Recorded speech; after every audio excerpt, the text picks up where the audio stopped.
We're in Auburn, Indiana at a very special event. Most importantly, we're at the Auburn Duesenberg Museum in Auburn, Indiana. It's Saturday, July 6th.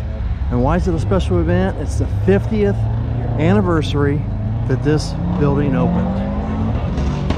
It's a neat event going on. A lot of people coming from all over to celebrate, giving out the commemorative buttons. Let's get in and check out the Auburn Museum. And if you want to see the cars and coffee that's taking place, I'll link that on a separate video. You can see through the window behind me, that's the cars and coffee. And there's a whole nother parking lot for the cars and coffee. And there's a bunch of cars there too. I got here early and filmed them coming in, but let's get inside the museum and see what's going on. Some neat info on the museum. Of course, the placard right here. Instead of me reading that, I'll let you put it on pause. All right, let's get in the building and check out the museum. There I am in the building. Hello, hello. Thanks for watching the video. This is where you go in at. Main entrance. I'm gonna show you the hours. People are gonna want to know what the hours are. The museum hours are Monday through Friday, 9 to 5. Saturday and Sunday, 9 to 5. Closed Thanksgiving Day, Christmas Day, and New Year's Day. Other than that, they're always open. Here's the admission prices. You get 2 days for the price of one admission. Awesome. So there's a gallery guide for you to help you get around. Okay. And then here is our membership pamphlet and a little 50th anniversary button. Okay. And we hope that you'll consider becoming a member. It's what really keeps this place running. And it's as low as $45 a year. Well, nice. And a membership This is a replica of the button you guys gave away 50 years ago, right? Yes. And so on the bottom, the only thing we changed, it says 50th anniversary instead of opening day. All right, thank you. And there's a few guys over at the car show that have one of the opening day buttons on. Oh, yeah? Yeah. I'll have to look for that. He's got his. He's got the one from... Who's got one? He does. You've got one? He's got both the original and the... Well, I'll be darned, they are identical, aren't they? A little bit different color. Yeah. And actually the original says grand opening Labor Day weekend. And this one says 50th. Yeah. Well, very cool. Hi guys. Thank you. Sure. When you come into the museum, this is what you're entered with. This beautiful room. I come here quite a bit, and what I need to do is come back and film this on just a normal day. There won't be any people here and I can get some good filming. But I wanted to give you a little quick glimpse. And of course, it's loaded with Auburns and Duesenbergs and Cords. And they've even acquired an airplane since I've been here. That airplane wasn't here last. But I like to come here maybe once every other year. It's a very cool museum to come to. And of course, they got an upstairs, and in the back of the building, there's another building, which is the truck museum. And I don't know, I may have in the archives this museum and a truck museum, I'm not sure.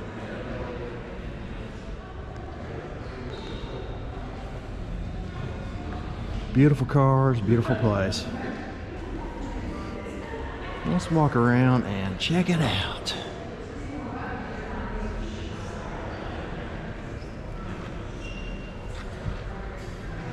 Seeing this airplane kind of gave me vibes of the Henry Ford Museum.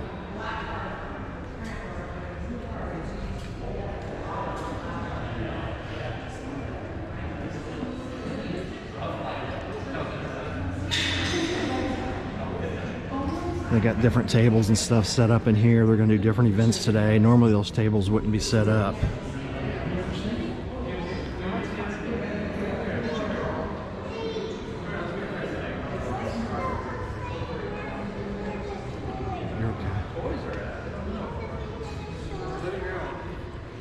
Here's the stairway. I've heard a lot of people have done their weddings here. I think you can do weddings here. They do a wedding venue here also. And they do pictures on the stairway. There's a lot of cars up there.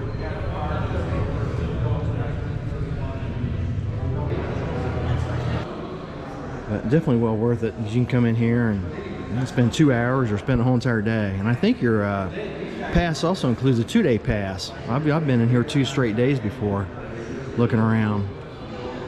And another nice thing is when you're in here on a regular day, when you have to pay, you've got your volunteer workers know all about these cars, and it's kind of like a free tour guide. They'll take you on a tour and tell you all kinds of cool stuff about the cars that you won't be able to get today because they're all busy.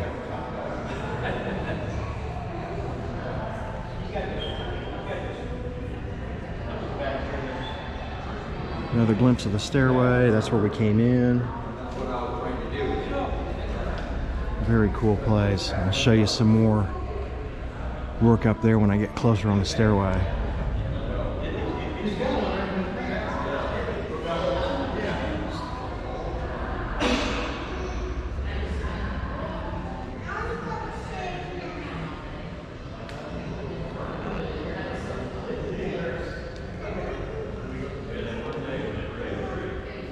I remember this 30 cord here last time I was here. I love that orange. Orange is one of my favorite colors. Absolutely gorgeous.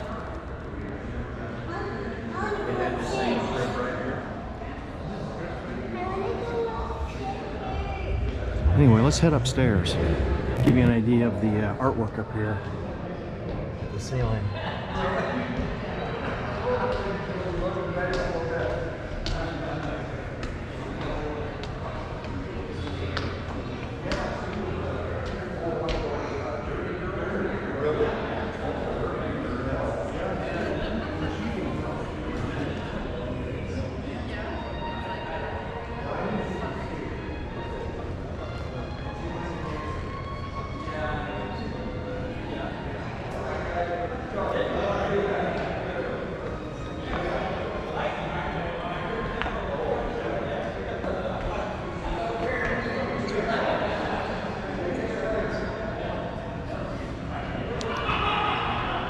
We're going to head upstairs into the upstairs room.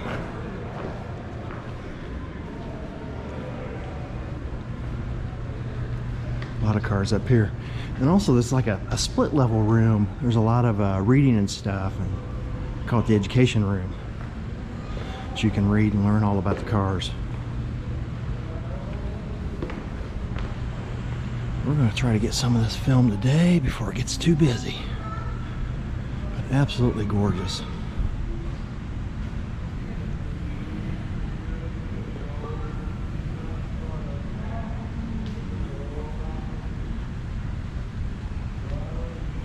This is 1936 Auburn.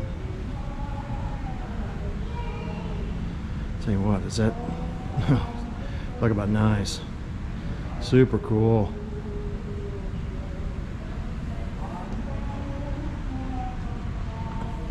Dig these headlights. Speaking of headlights, one of my favorite headlights for any car would be these wood lights, which are right here. Let me know down in the comments below if you've ever seen them lights or have heard of wood lights.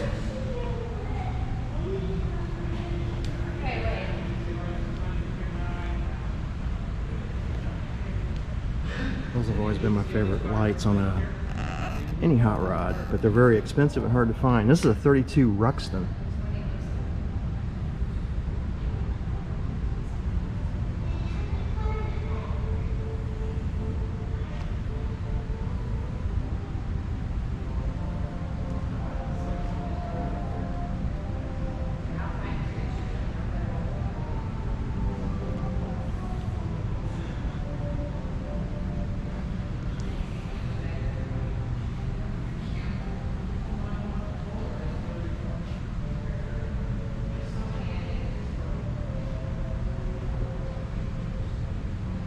That's a 36 Auburn.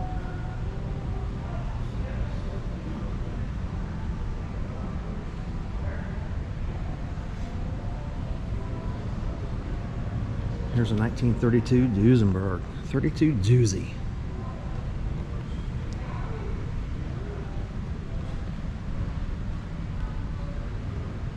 That's worth a doozy too.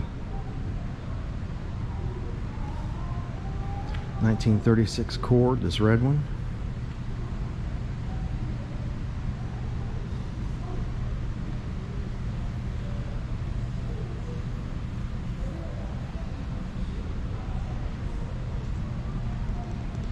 car here is one of the most interesting cars, I think, at the museum. It's a 1948 Tasco. Very unique individual car.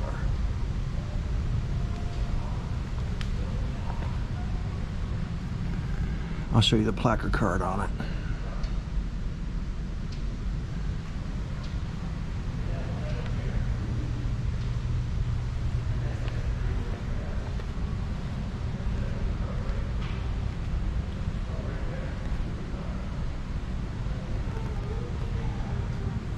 This will tell you all about it. You can put it on pause and read that.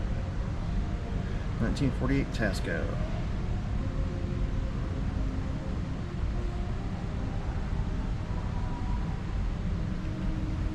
Very unique car, very different too.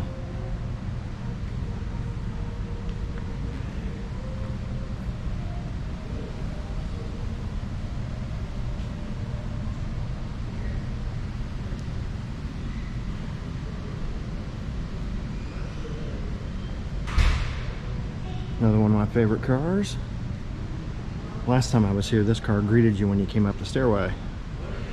And it's got the wood lights.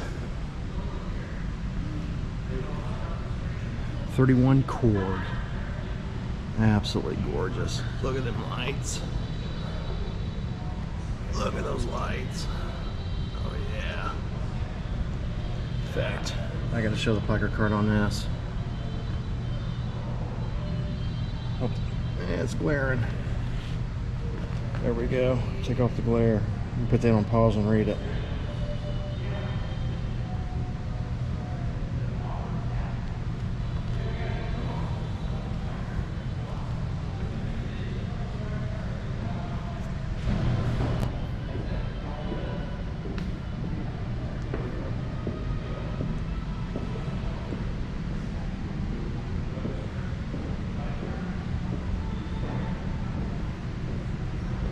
Another 1930 Cord.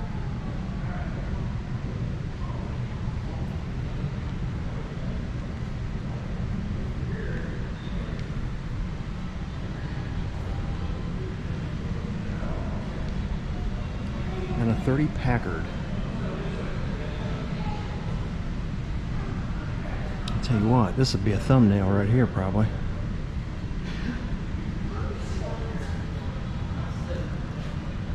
Be a thumbnail. And this room is just loaded with them, as you can see.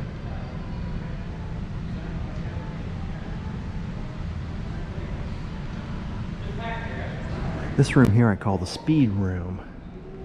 The reason I call it the speed room, they got kind of racy cars in here.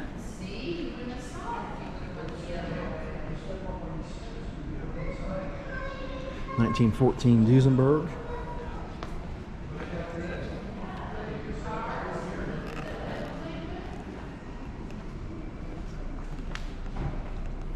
(1910) Auburn.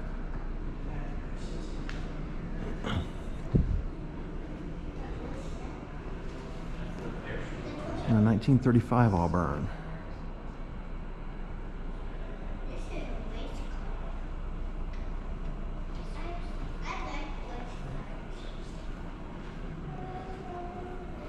Yeah, I gotta come here on a day when just a normal day and spend another day or two in here and get this thing filmed and show you guys everything in the museum.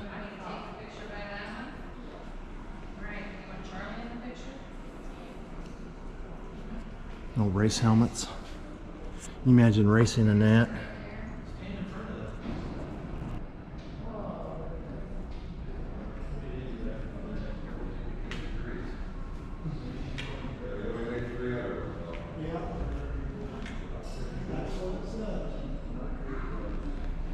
Lots of history here, guys.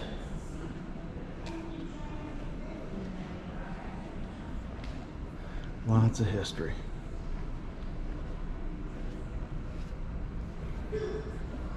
Go into another room here.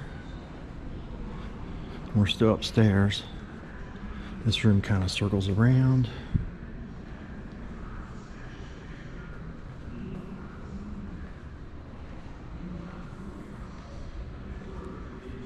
Over there. we got over this way when we came in at? There's where we came in.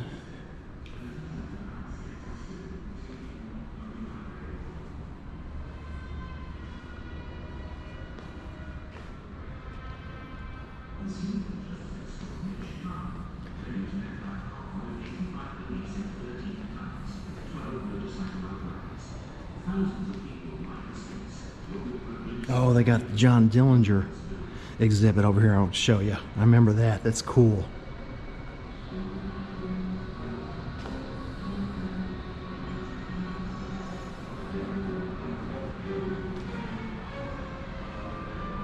Waiting across the state line at Crown Point Jail, Indiana, was a lady sheriff, Lillian Holly, who was filling in the term of office for her late husband, a sheriff who had been murdered. She and the attorney assigned to prosecute him, Robert Eskin, were only too pleased to pose with the world's most celebrated criminal.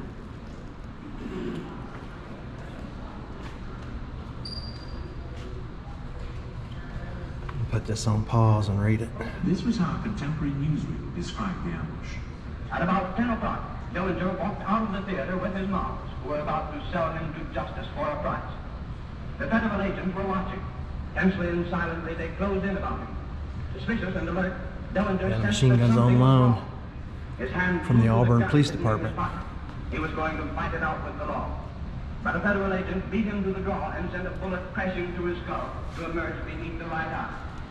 In spite of the fatal shot, the Hoosier hoodlum ran into the alley, but fell with 2 more bullets staring into his body. Rushed to the Alexian Brothers Hospital. Again, put this on pause so you can read it. Dillinger had paid the price for his crimes before his patrol wagon ambulance reached that of Automotive. And one more.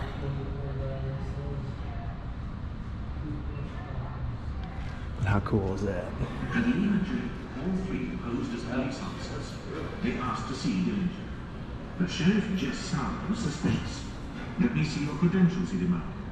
Here they are, replied Pierpont, producing his gun and firing. This room is a Hoosier Pioneers room, and what they mean by that is in the state of Indiana, it was known back in the day to have the most car manufacturers ever.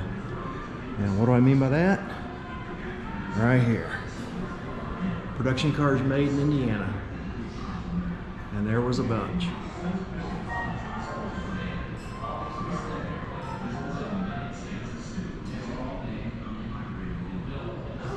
Just in Indianapolis alone had all these.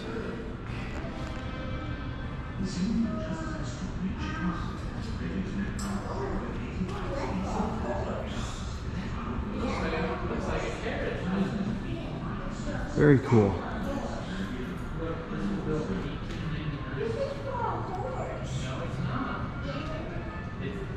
And here's cars that never achieved production. Look, this goes by itself. See the chain under here? That's a motor right there. And it moves itself. Of course that'll pull it. A lot of people never knew how many places that made cars in the state of Indiana there were.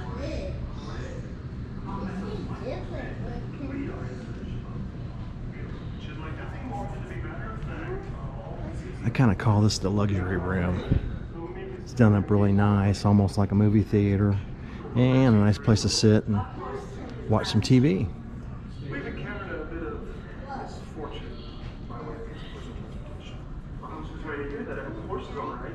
He'll make fine peace. This hallway upstairs has the offices of the drafting rooms and things like that on when they made these cars.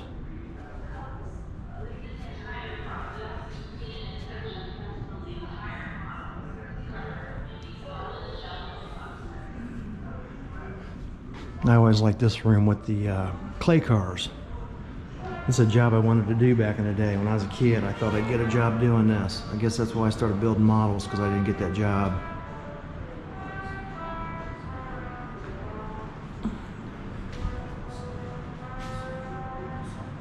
How cool is that? Here's a bunch of wooden bucks. I got into woodworking because I wanted to do this too. I thought I'd make wooden bucks. I'm producing new cars. But these are all real clay cars from back in the day. Here's some wooden buckets of some front fenders. Auburn used those to shape fenders. Is that cool or what? And that is hard wood.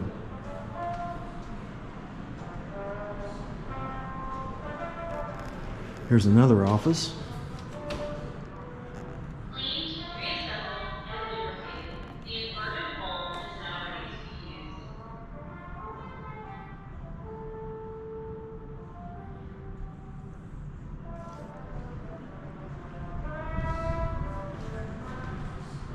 And here's some cool pictures from back in the day of them actually doing all this stuff.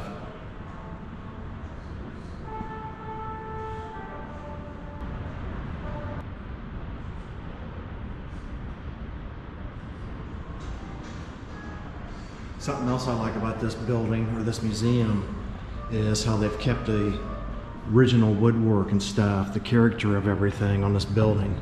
Beautiful woodwork. Look at that. I don't know, just little stuff I'm into.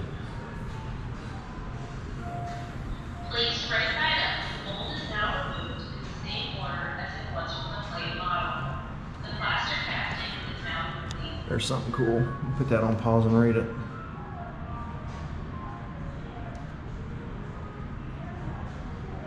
The casting is then cleaned, painted. Because it's really an all-day event when you come here.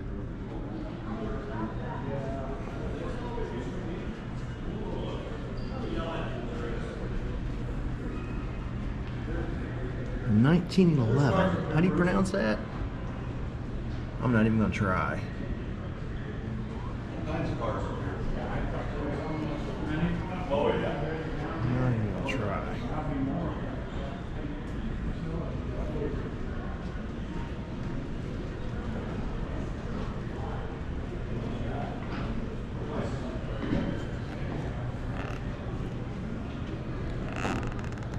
Another one of my favorite rooms is right in here.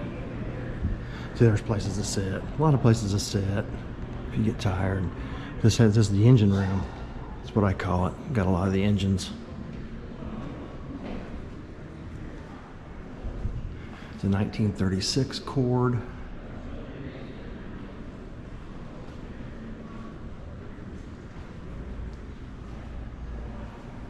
Another Cord engine.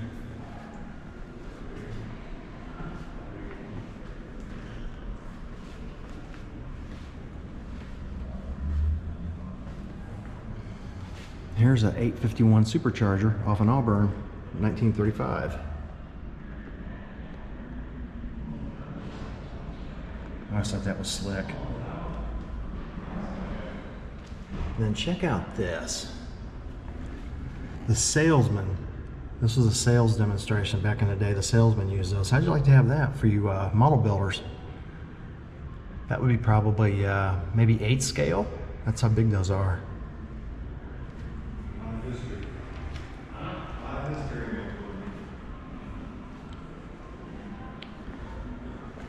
Now this chassis I'm going to show is a Cord L29 chassis.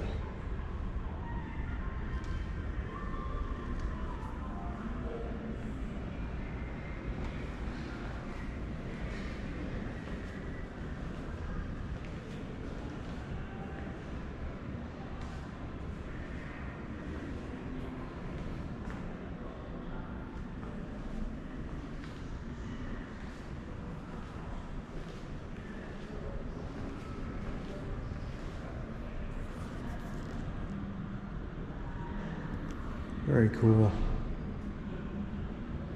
More stuff over here.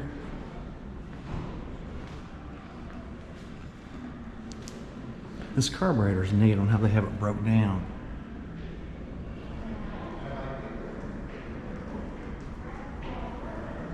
You can even see the back of it with the mirror.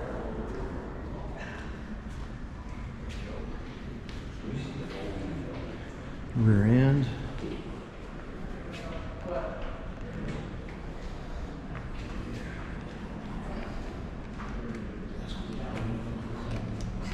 That's not working. Darn it. Oh, there it goes.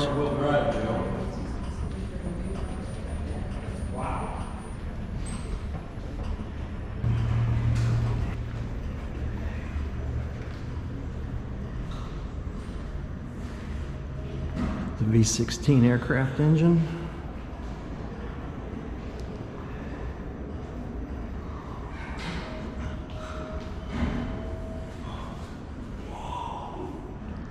Yeah, and here's the car show, or the Cars and Coffee, where we were at earlier.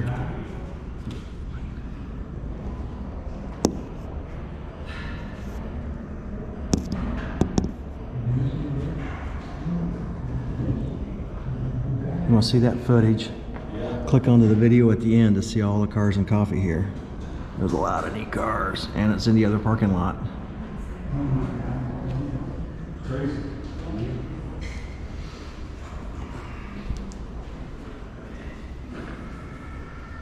Another V12.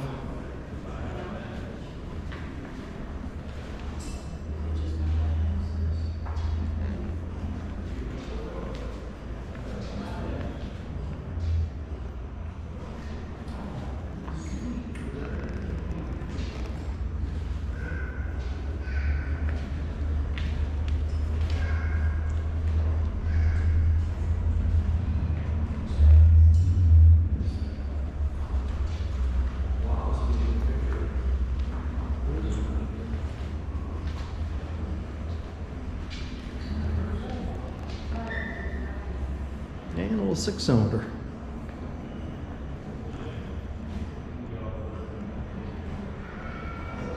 Definitely one of my favorite rooms.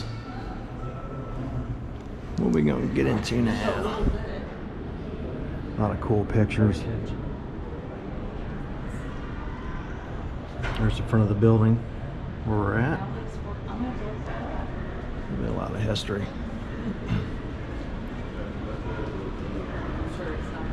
They got bathrooms on all floors, plenty of bathrooms, plenty of places to sit down.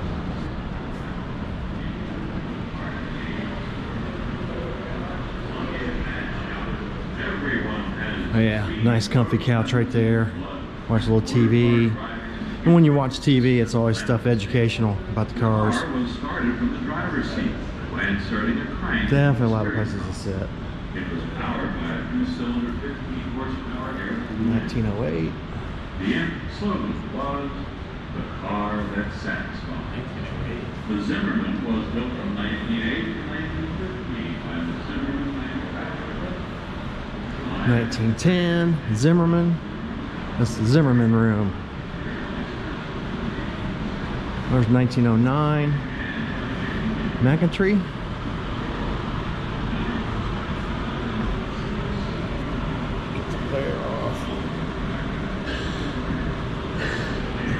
And this is a neat one too.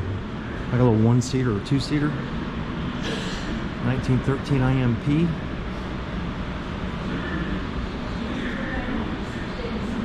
How cool is that?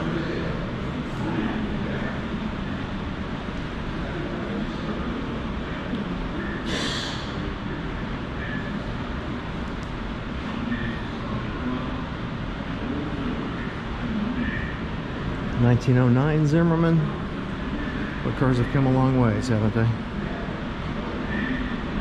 Imagine driving 2 hours in that thing.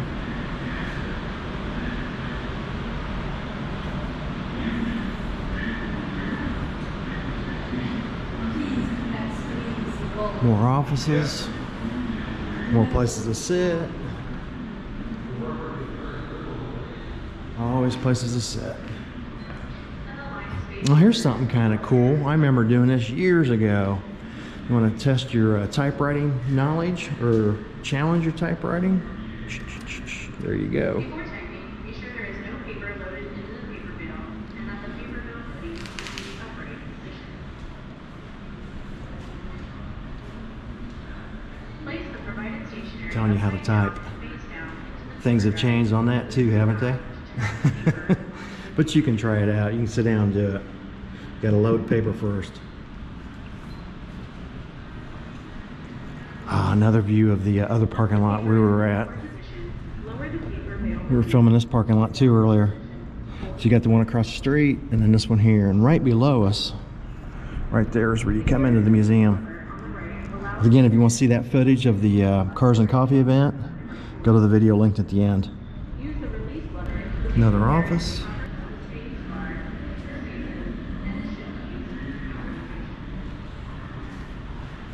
A lot of offices set up, which is really cool. What do we got through this way? I forget. More offices?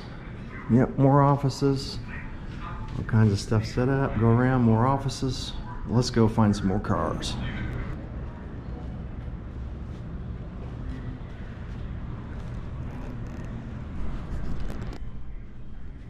I just love these clay bucks. Or clay models, whatever you want to call them.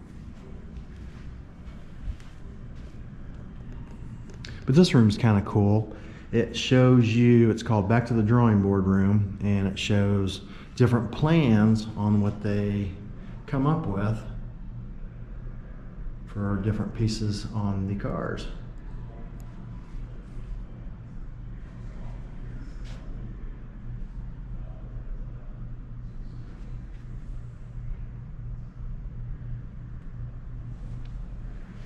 Got around the corner here. More caps. All those different designs.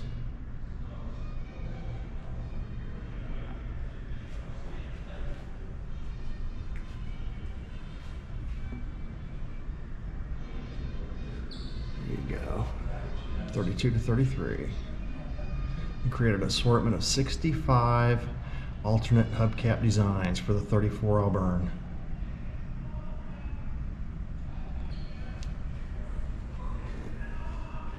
What's your favorite? I've always liked that one there.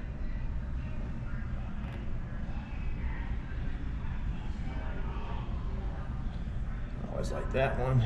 And those were always kind of my three favorites. This exhibit, this room never changes. This room's been the same, I think, my whole entire life coming here. That's the one they chose.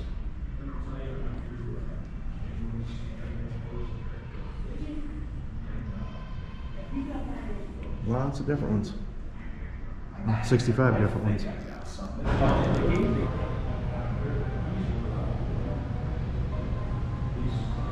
It's getting busy in here. Again, it's the 50th anniversary of the Auburn Duesenberg Museum here in Auburn, Indiana.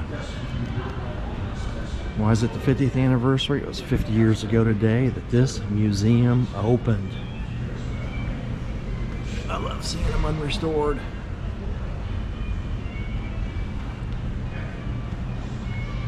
This is a 29 Cord. Cool car. I'll show you the placard card. Get the glare off.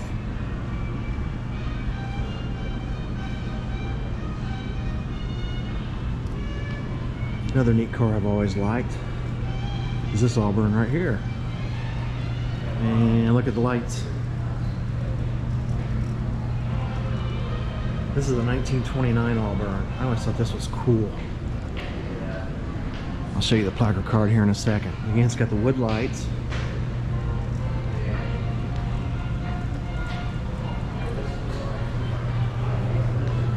Look at that. That is neat.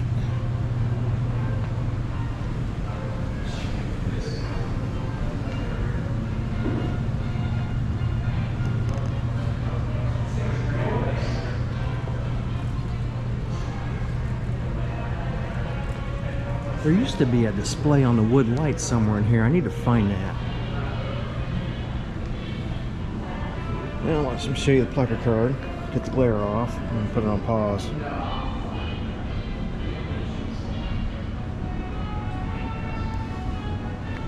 Okay, what's this say? After the fire.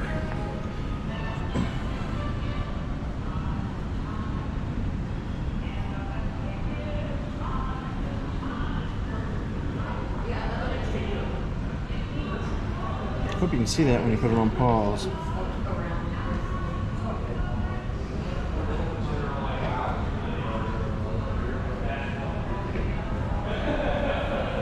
Here's what they were talking about. Here's a picture.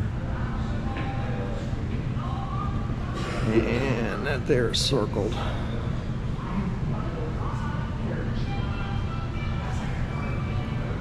I'll read that when I watch the video and put it on pause.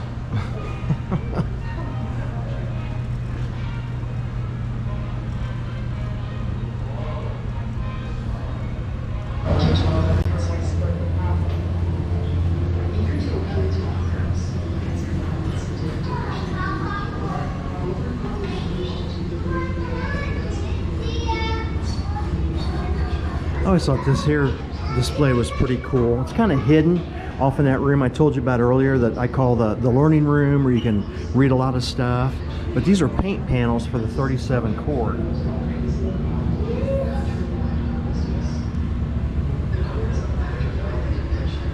And these panels are pretty big too. Here's my hand. So it's probably the length of your hand twice. Got all the paint chips. Let me know down below what your favorite color is. I've always been into that ivory. And maybe the cigarette cream I always thought was pretty cool. Those are my favorites. Cigarette cream. Well, they sure took away those names, didn't they? Cigarette cream. That's amazing.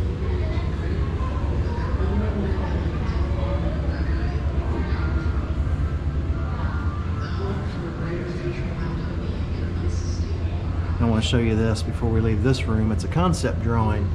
Is that neat or what? Kind of resembles, maybe you can take some of that on today's stuff. Maybe like a Prowler or something. And this is a night, well, I'll let you read it. It's definitely getting busy. It's getting real busy in here.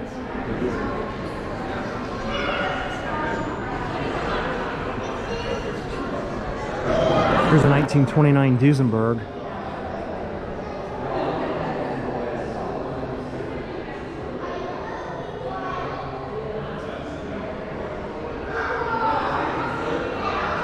Those were definitely different back in the day. Notice there's no tail lights. 1929. A whole lot less cars on the road too back in 29.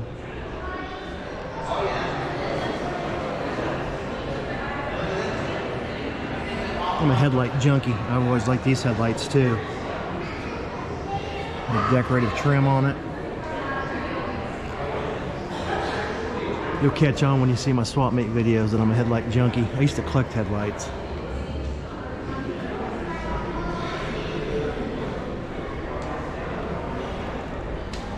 Show you the placard card on this.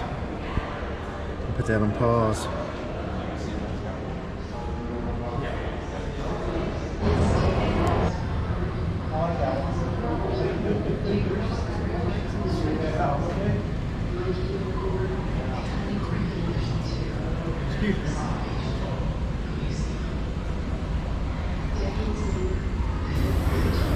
When you come into the museum, down on the bottom floor, right off the main showroom, make sure you find this car, because it's an actual car you can get in and sit down in and get a picture taken. With a nice backdrop. How cool is that? They even tell you you can. So I'm not trying to get you in trouble. 1933 BSA.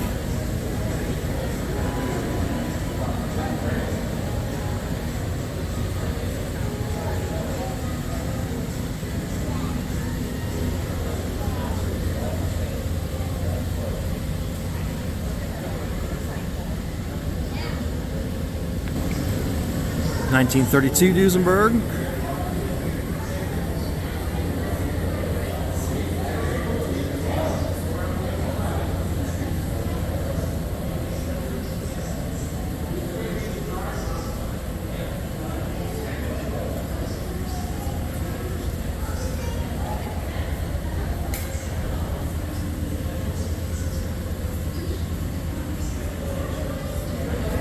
I got another airplane. It's getting busy. It's getting hard to film. Everyone's coming out for the 50th anniversary.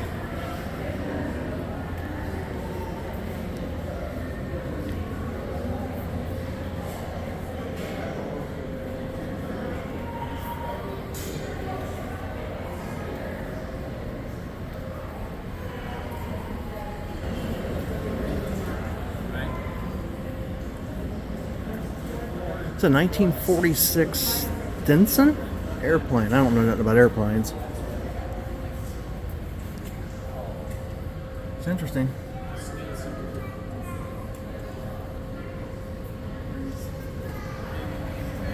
I'll show you the placard card.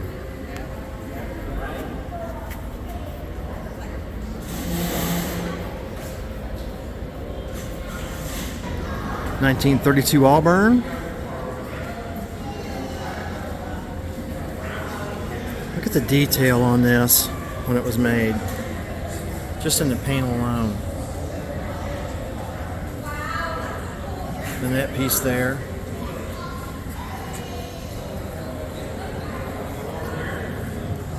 Tell you, this is when cars were cars.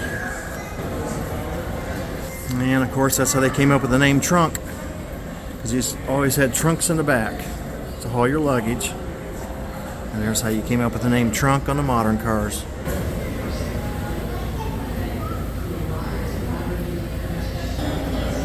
What is this? So this is an original service jacket issued by the Auburn Automobile Company.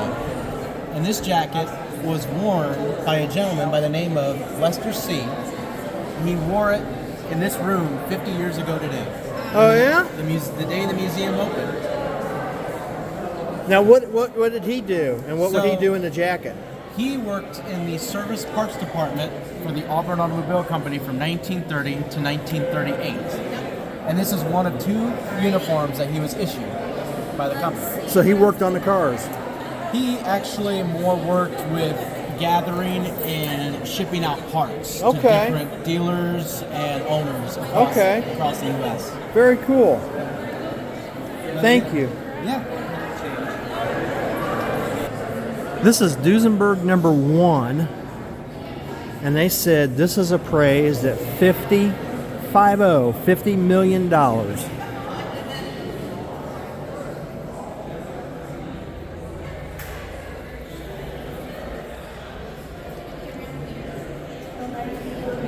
I ain't never been this close to a $50 million car.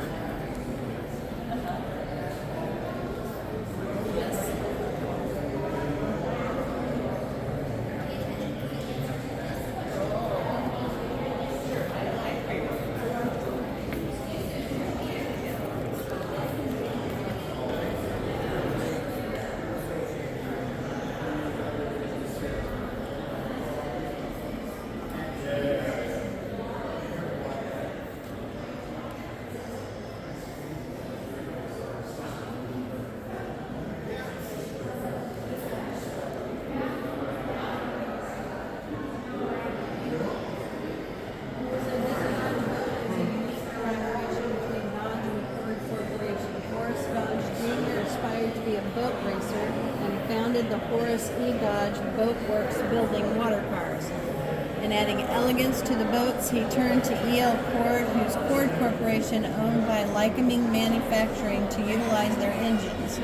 Cord agreed, and Dodge used the same Lycoming engines used in the Cord L29 automobiles with slight modifications made for marine use and cooling. The same Cord shifting mechanism was used, and a Duesenberg Model J steering wheel moved the rudder. Less than 100 were made and fewer than a dozen exist. This boat was stored in a barn for 40 years prior to a full restoration by the donors. I bet that's it. It's African mahogany wood. Yeah, it is nice. All gauges were restored. The numbers matching Lycoming engine was completely.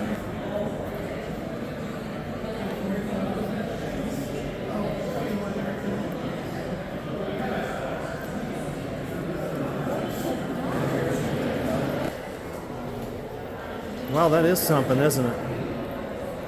It's pretty. Man. You can really see it now.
electric bulldog.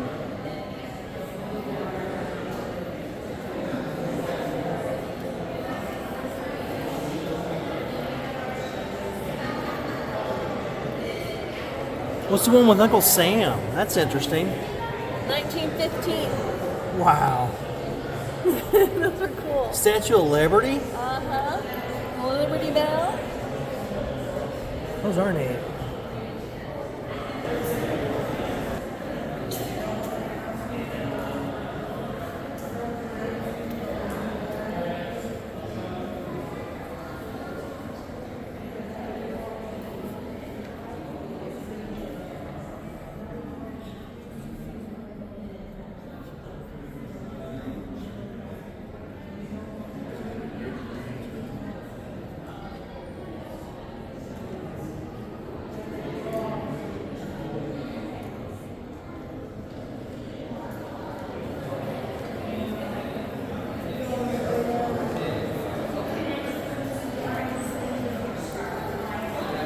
Place to hold the luggage. Yep. Your trunk? Yep. Look where you put the gas. Yeah. Middle class. In 1911, his father passed away and his mother and sister ran an apartment building. He quit high school, going into his senior year to become a car salesman.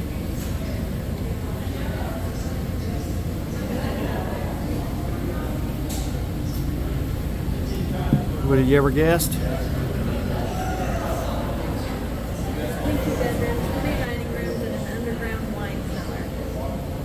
A 32,000 square foot mansion. It's amazing, isn't it? Mm-hmm. And he was a high school dropout. It was torn down in 1963 for a small housing development. It was torn down in 63, this house? Yep. This What- one was made by Gordon Burig. By who? Gordon Burig. He's Okay. the designer of the Ford A10 and part of the Model That J is cool. Duesenberg. What's this date back to? This one was probably 1977. This was his last car he made. Okay. It's the Burig. There's not too many of those around. All right. This tells a little bit about it. A little bit. Yeah. And we got the boat. Cool. That is amazing. Yep, I was just bringing it out so people could check it out and I could tell them how clay models were made because not a lot of people know. Yeah. All right. Well, thank you.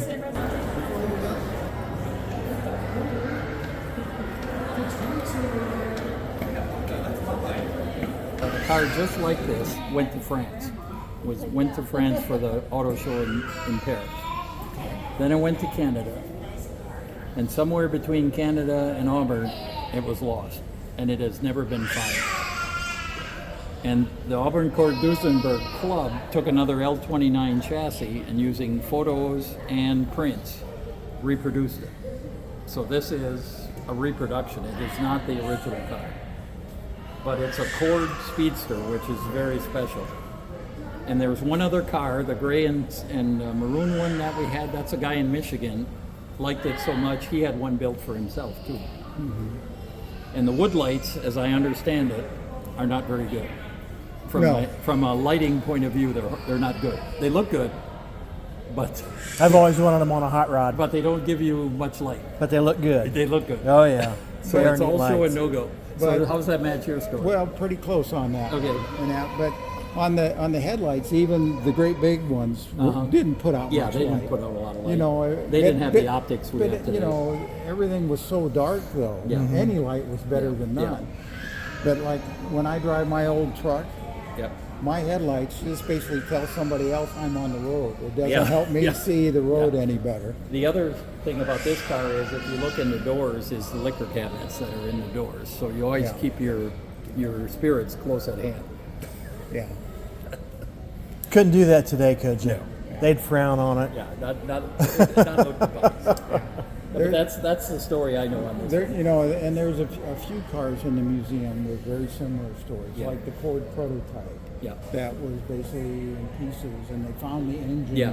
in Yeah. the electric plant. Yeah, that's down got a here. V12 on Was, the generator, was a yeah. backup motors for the Yeah, electric that was plant that down was there. completely a constructed car. And you know, just by chance, the guy said, "Well, we got an engine down here that probably Yeah. working now." They found the body in Chicago and the All radiator over. shell in Ohio. And Yeah, all over. The car got well, dismantled. my favorite car is the black and red Duesenberg at the bottom of the stairs.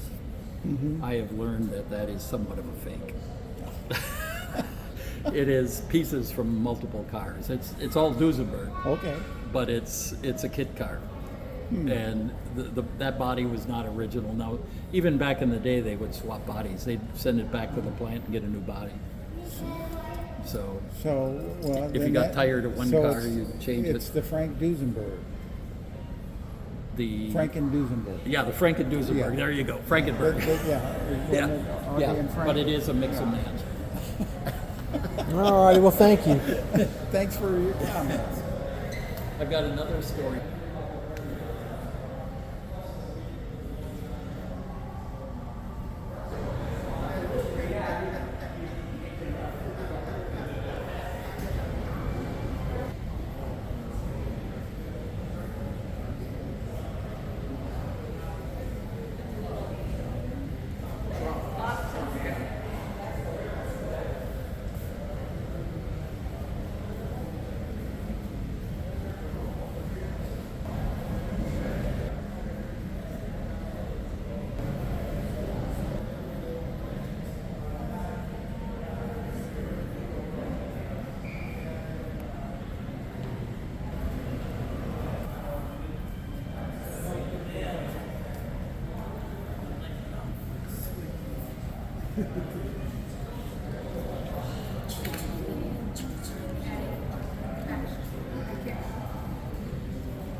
That is the original, of course, ceiling paint and everything in here. And then, of course, the whole rest of the building is restored.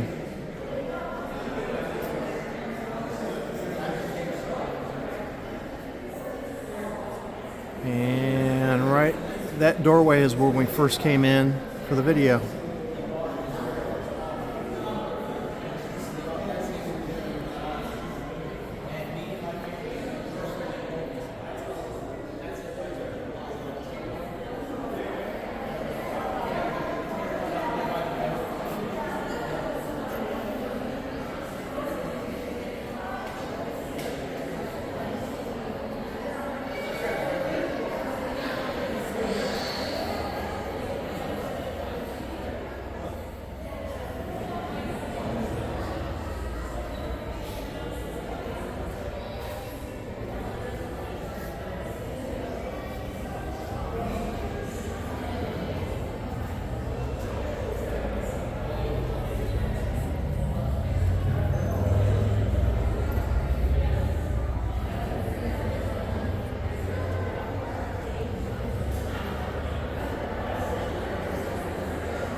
Staircase riser for a house. There's an original Speed Girl. Yep.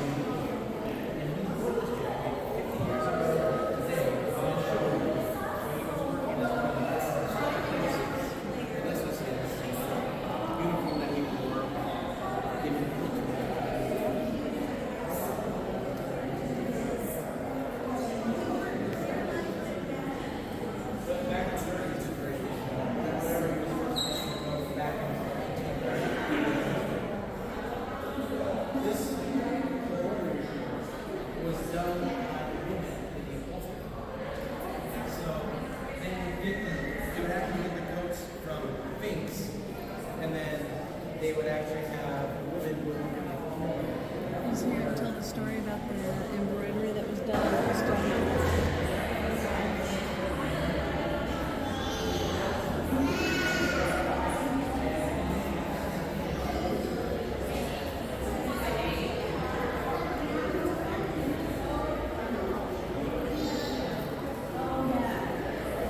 Is this a car for a dignitary or something? I don't know. Looks like it. It's for you. It's got the glass in between. Look at the extra seat up there. Uh-huh.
Oh, they're everywhere, aren't they? I didn't see them earlier either.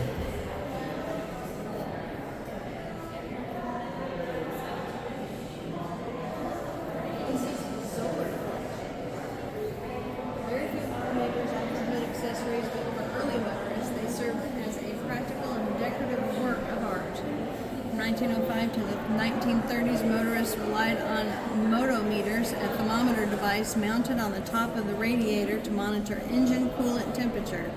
Car manufacturers took the opportunity to market their brands and created mascots associated with certain makes and models.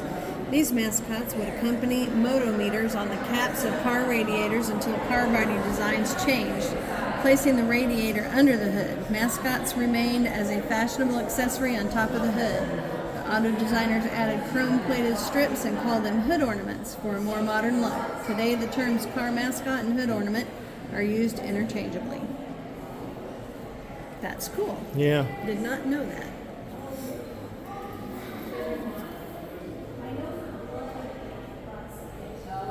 This big long one is at night. Which one? Oh, That up there. night. 1949. Things definitely had style back then. Yes, they did.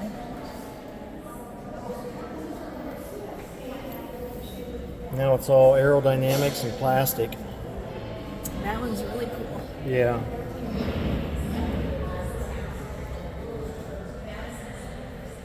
Looks like Achilles is running. Yeah. Oh, it's Mercury.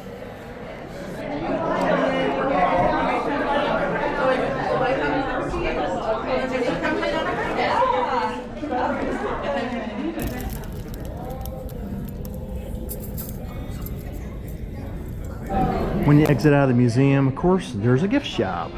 And I dig their gift shop. They got some cool shirts. I've been kind of eyeballing that shirt. I like that. Got a race car on it. Very neat. Very neat. All kinds of shirts though. And of course they got other things besides shirts. Tumblers, jackets, glass mugs, puzzles, coffee cups. A little bit of everything here.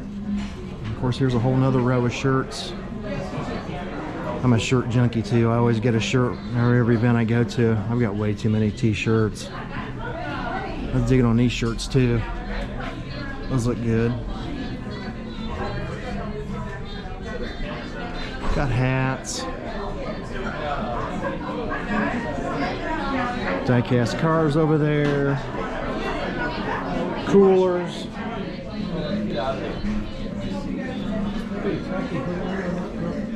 Glassware, coffee mugs. Let's check out the coffee mugs.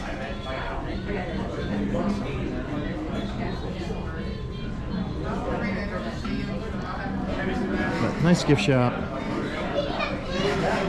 That's where you go in. That's where we went in earlier. And you exit right here and come on out. But that is the Auburn Cord Duesenberg Museum on the 50th anniversary, June 6, 2024. 50 years ago, they opened today. It's a shirts and gift. That's the official event shirt, right? Yeah, for the 50th anniversary. Alrighty, thank you. One thing I want to point out before I go is behind the Auburn Cord Duesenberg Museum, there's an awesome auto truck museum called the National Auto Truck Museum. It's behind it, it's separate. It's its own identity. And I highly recommend going into that museum. I've been to that a whole lot of times and it's very well worth going to.